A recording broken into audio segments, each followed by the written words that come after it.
उपस्थित सर्व शोकाकुल जन हो. पराधीन आहे जगती पुत्र मानवाचा, या ओळीची प्रचिती अशा प्रकारच्या घटनांमधनं आणि आजच्या कार्यक्रमामधनं देखील आपल्या सर्वांना येते. आपल्यापैकी कोणीच कधीही कल्पना केली नव्हती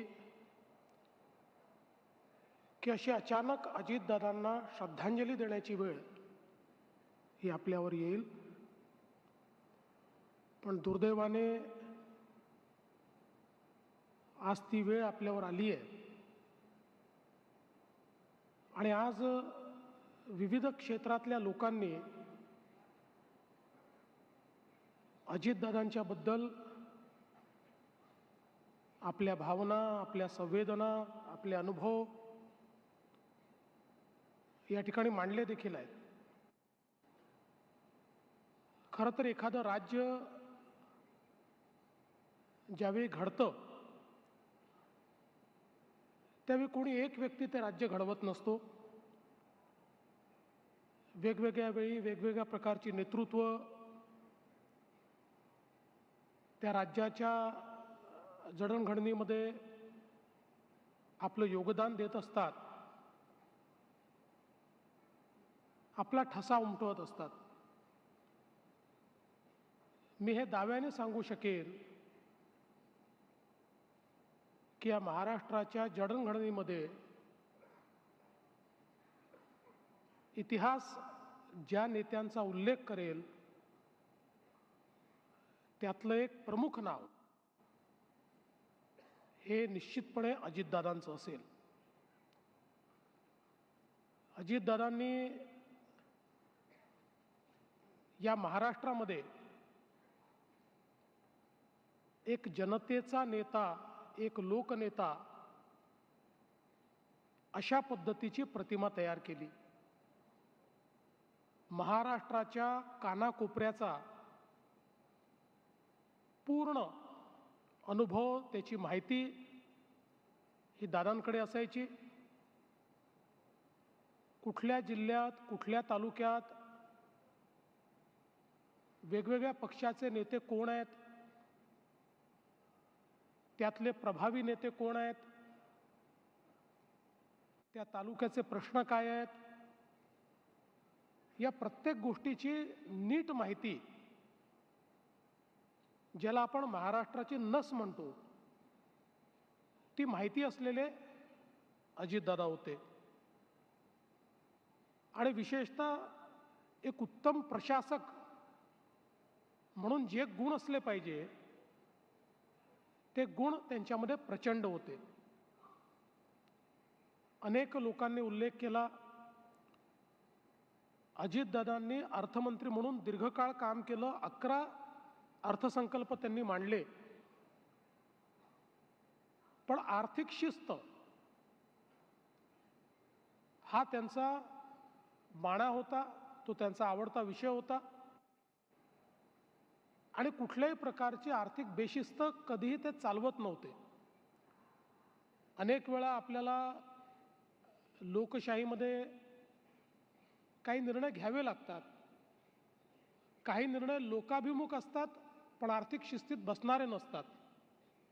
अशा परिस्थितीमध्ये लोकाभिमुख निर्णय ते घ्यायचे, त्याला विरोध करायचे नाहीत, पण वस्तुस्थिती मात्र निश्चितपणे मंत्रिमंडळापुढे ते मांडायचे की याचा आर्थिक भार कशा प्रकारे येणार आहे, त्यातनं राज्याची क्षमता ही इतर ठिकाणी गुंतवणुकीची कशी कमी होणार आहे.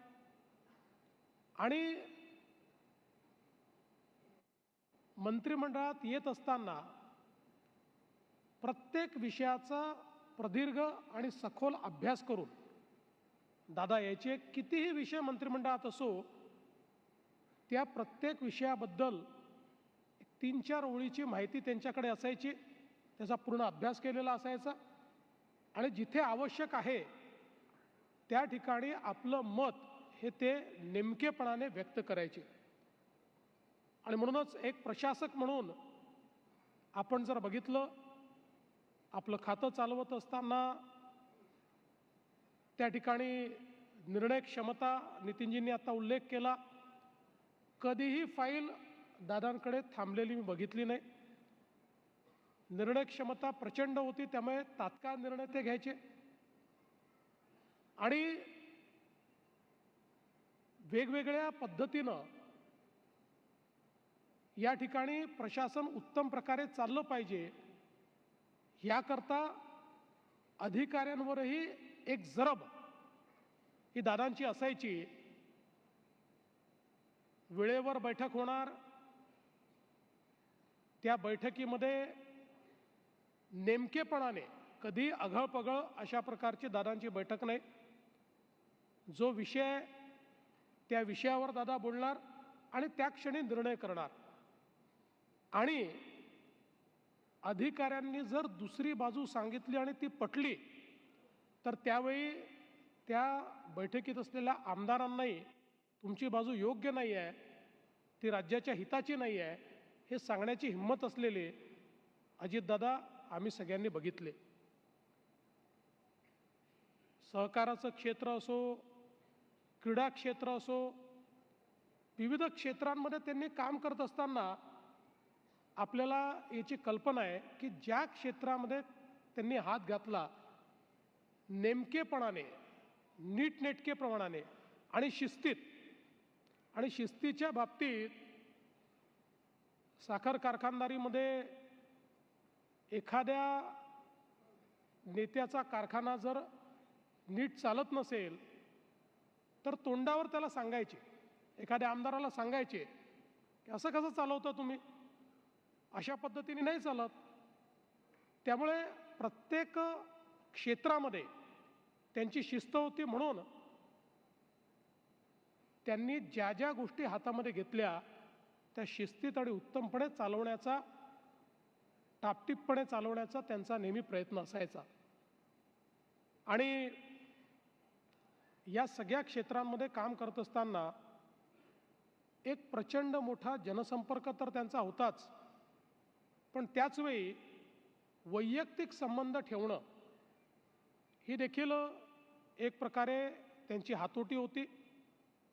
खरं तर दादांच्या बोलण्यात एक जरब होती, त्यामुळे अनेक वेळा कार्यकर्ते, आमदार हे थोडं त्यांच्यासमोर शिस्तीत असायचे, पण त्याच लोकांशी अतिशय वैयक्तिक अशा प्रकारचा संबंध देखील दादांचा असायचा. त्यांच्या सुखदुःखामध्ये दादा सामील असायचे. त्यांच्या अडीअडचणींकरता प्रसंगी संघर्ष करावा लागला तर संघर्ष देखील दादा करायचे. आणि म्हणूनच मला असं वाटतं की एक प्रचंड मोठा गोतावळा हा दादांनी तयार केला. आणि खरं तर एक गोष्ट मी नमूद केली पाहिजे की दादांच्या स्वभावातली शिस्त उभ्या महाराष्ट्राला माहिती होती. आणि कदाचित वेगवेगळ्या पद्धतीने महाराष्ट्राने दादांना श्रद्धांजली दिली असेल, पण त्यातली एक पद्धत, ज्यावेळी दादांचा अंत्यसंस्कार झाला, लाखो लोक त्या ठिकाणी हजर होते, प्रचंड मोठा जनसमुदाय होता, पण त्यातल्या प्रत्येकाने दादांना आवडते तशी शिस्त पाळली. आणि अतिशय शिस्तीमध्ये लोकांनी त्या अंत्यसंस्कारात देखील भाग घेतला. मी तर असं म्हणेन की त्यांनी आपल्या परीनं दादांना दिलेली ती एक श्रद्धांजलीच होती. वैयक्तिक मी गेले काही वर्ष, विशेषतः 2013 नंतर दादांची माझी खूप जवळची मैत्री झाली. त्याच्या आधी ओळख खूप होती, त्यांच्याबद्दल आदर होता, त्यांना माझ्याबद्दल होता. विरोधी पक्षात असताना मी अनेक वेळा कठोर टीका देखील त्यांच्यावर केली, पण आमच्या संबंधात कधी दुरावा आला नाही. किंबहुना दादा नेहमी मला चांगलंच वागवायचे. मी कधी त्यांच्याकडे हक्काने जायचो. पण 2013 नंतर अतिशय आम्ही जवळ आलो, आमची मैत्री झाली. दादांचा स्वभाव हा मला जवळून बघायला मिळाला आणि त्यातनं निश्चितपणे मी हे सांगू शकतो की एकदा निर्णय घेतला तर मग मागे पुढे पाहायचं नाही. जी किंमत असेल ती किंमत मोजायची, अशा पद्धतीचा दादांचा स्वभाव होता. आणि मी माझ्या स्वानुभवातून अतिशय जवळून अनुभवलेलं आहे. आमची अनेक वेळा गप्पा व्हायच्या, अनेक वेळा चर्चा व्हायच्या. सगळ्या गोष्टी या ठिकाणी सांगता येणार नाहीत, पण मला असं वाटतं की हा जो त्यांचा दृढनिश्चयी स्वभाव होता त्यामुळे राजकारणामध्ये कधी फायदाही झाला, कधी नुकसानही झालं, पण एक त्यांची जी प्रतिमा या महाराष्ट्रामध्ये उभी राहिली की जे बोलतो ते करतो असा हा नेता आहे, थेट बोलणारा नेता आहे. आणि त्याचवेळी त्यांच्या भाषणांमधला जो खुमासदारपणा होता, विशेषतः मी हे बघितलं की गेल्या काही वर्षांमध्ये तर दादांचं भाषण हे अतिशय खुमासदार व्हायचं. म्हणजे मी एकदा दादांना गमतीने म्हणालो की दादा, तुम्ही रिअल स्टार तर होताच, पण आजकाल रील स्टार देखील तुम्ही झालात, कारण इतक्या रील तुमच्या आजकाल पाहायला मिळतात. अतिशय मोकळेपणानं दादा सगळ्यांशी व्यवहार करायचे. आणि खरं तर मी असं म्हणेन की ज्यावेळी त्यांचं व्यक्तिमत्व, त्यांचं नेतृत्व एका वेगळ्या क्षितिजाकडे चाललं होतं, एक असा काळ होता की ज्या काळामध्ये संघर्षाकडनं दादा स्थैर्याकडे गेले होते. स्थैर्याकडे गेल्यानंतर खूप स्वप्न ही त्यांना पूर्ण करायची होती. त्या दिशेनं पूर्ण दृढतेनं ते चालले होते. आणि निश्चितपणे त्यांचं नेतृत्व एका वेगळ्या क्षितिजावर जात असताना अचानक आपल्यातनं त्यांचं निघून जाणं हे खरोखर अत्यंत वेदनादायी आहे, अत्यंत दुःखदायी आहे आणि विश्वास न बसण्यासारखा आहे. खरं म्हणजे निश्चितपणे सुनेत्राताई असतील, पार्थ आणि जय असतील, पवार कुटुंब असेल, यांच्यावर तर हा आघात आहेच. पण दादांनी ज्यांना आधार दिला असे अनेक नेते आहेत की ज्यांना आज पोरकं झाल्यासारखं वाटतं. असे अनेक कार्यकर्ते आहेत की ज्यांना नेमकं कोणाकडे जावं असा प्रश्न या ठिकाणी उद्भवतो.